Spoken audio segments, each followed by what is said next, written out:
Hey everybody, it's Wednesday. And you know what that makes me think of? Is that commercial where he's like, what day is it? Mike, Mike, Mike, Mike, Mike, Mike, Mike. I know you can hear me. If anybody hasn't seen that commercial, then you should Google it. Camel Hump Day.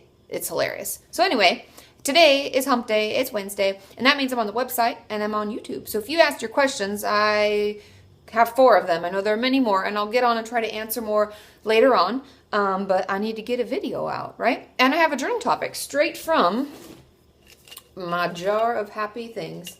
There's a lot of good ones in here. There's just so many. So anyway, this is a good one that I'm going to share with you today. And hopefully that will help motivate us to get through Hump Day and through Friday and into the weekend. We have a 3-day weekend here in the States, and I'm excited. So, okay, question number 1.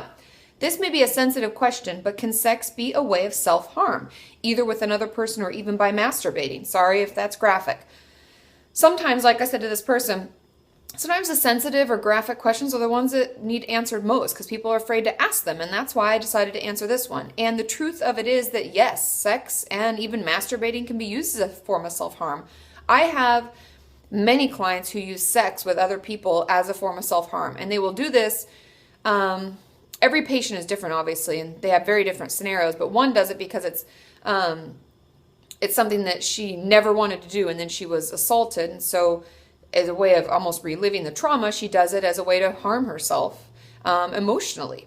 And then I have another patient who does it and will self-harm while she'll masturbate and self-harm at the same time, and that's her way because they're so closely linked, right? The thing that happened to us, the trauma, is so linked to what we feel is harmful and hurtful to us, and it's the way we cope with it. I know that sounds really bizarre and it's kind of hard to draw the links to them, but can you kind of see where I'm coming from? That we'll do these as a form of self-harm, and that's why sometimes we'll do things at the same time, or we will self-harm before we masturbate or before we have sex or after or whatever. So it definitely can be something. And if any of you have worked through this and are okay sharing your story, let us know what helped you most. I know for many of my patients, using the Courage to Heal workbook has been really great, just as well as talk therapy. Like I say about abuse always, is that it's best to talk it out and process it with someone who's trained, like your therapist, and can be really sensitive and warm and supportive as you work through this difficult process, okay? I hope that helps. Question number 2. I've been seeing my therapist for several years. Wow. She has been great. She is really attached to me and gives me hugs, lets me call her anytime, etc. I'm beginning to realize that the relationship is a bit unhealthy. Sounds like it is. How can I terminate the therapy? Do I have to do it in person or can I do it over the phone? Do I have to make a final session? Thanks, Katie, and I love your videos. And this is a great question because just like anyone else, therapists are people, right? And we're not perfect, and sometimes we will do things that are not the right way to do things like this, like having no boundaries with your patient and letting them call you anytime. And as much as some of us think, oh, that's so great, just like this person said, it's really not a healthy relationship. There should be healthy boundaries. You should feel like you're accomplishing things in session and that you're challenged by your therapist to push through those things and to do things that make you a little uncomfortable. And it's not about having a friend. I know that sounds bad, but a therapist is not just your friend. They're a therapist with you, and they're building that therapeutic relationship with you. I would encourage you, just for the sake of yourself and your own treatment, having a final session. And I would just have it be your regular session. If you feel that it's going to be hard for the therapist to hear, like, I'm not going to be coming back anymore, you may want to call them and let them know ahead of time so they can almost process and you can talk through your final session. But if you don't feel comfortable doing that and you're afraid that it'll just be really, really terrible, then you can do it over the phone. And I would say something to the effect of, we've been working together for a really long time and I just feel like I'm not moving forward in the way that I should be. And I think a switch to another therapist will be a good push for me and it'll be a good challenge. And it's something that I'm going to do for me. And you can just put it on yourself like it's good for me. But they're a therapist, so I think you could honestly say, I feel like our relationship is a little bit too close and we have no boundaries, and I feel that boundaries are really important to me in my recovery, and so I'm going to look for someone who does that. Can you offer me a referral? Because ethically and legally, we're supposed to offer you referrals. We're supposed to understand this and help you move forward, okay? Question number 3. Now, this one I decided to answer because we will deal with this kind of crap for our whole lives, regardless of whether we're struggling with anything mental health related. And this is, how do we deal with shitty friends? Now, this person, it's a long little blurb, but I'll try to read quickly. I feel really bad for ending a friendship with a friend who clearly does not value our friendship and kind of uses me as a verbal punching bag. And then I'm going to skip forward a little bit. She'll put words in her mouth. She'll say psychology and sociology are easy and lazy majors. She lies to me and then blows up when I ask her why. She's constantly acting like a prima donna brat, and I agree. She is honestly using me like a verbal punching bag. I finally said, I take it that you don't value our friendship, or you would be including me and treating me better, so bye. And then she verbally attacked me, putting words in my mouth and all this sorts of stuff. She's like, what the fuck is that? That's a good question. Now, how do we deal with toxic friends and toxic people? Because we'll run into them all the time. And just because someone's toxic doesn't mean they're toxic to everybody, but it means that you and them do not mesh well. You don't play well together. And that's okay. And that's like what you're trying to say, like from this person, what you tried to say to her is a very adult way of dealing with it. Like, I recognize you don't value our friendship. Like, you're not doing your part in this relationship. And that's the best thing you can do. I call these people time bombs, and you really can't diffuse them. And oftentimes we think about it right before we talk to them. We're like, how am I going to deal with this? Like, what do I say so that they don't blow up? And I don't want them yelling at me. And then, and they're really difficult. And you're not the only one that usually feels this way.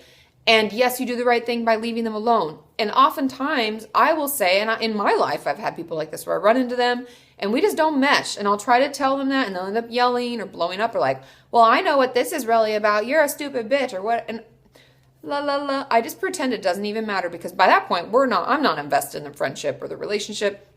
And I find it's best just to say, we just don't get along. I'm so sorry. I in no way mean to hurt you, but we cannot be friends anymore. And I just leave it at that. And if they want to unravel, if they want to text or call and scream, I don't pick up the phone. I don't respond to texts. You go on radio silence.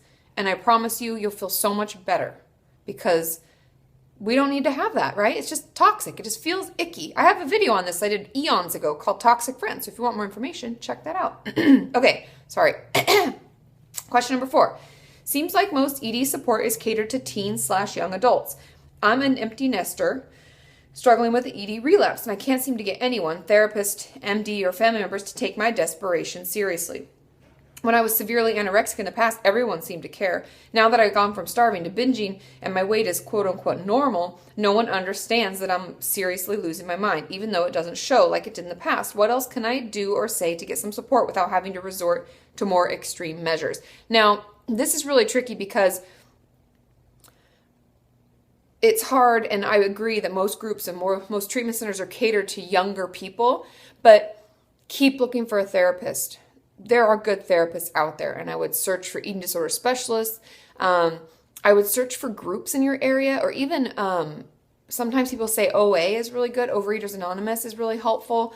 But since that's not actually what this person's particular issue is, you might want to look for I don't know if this is true, but in California, in a lot of the treatment centers that I work at, will have bunches of different groups for people who graduated their program.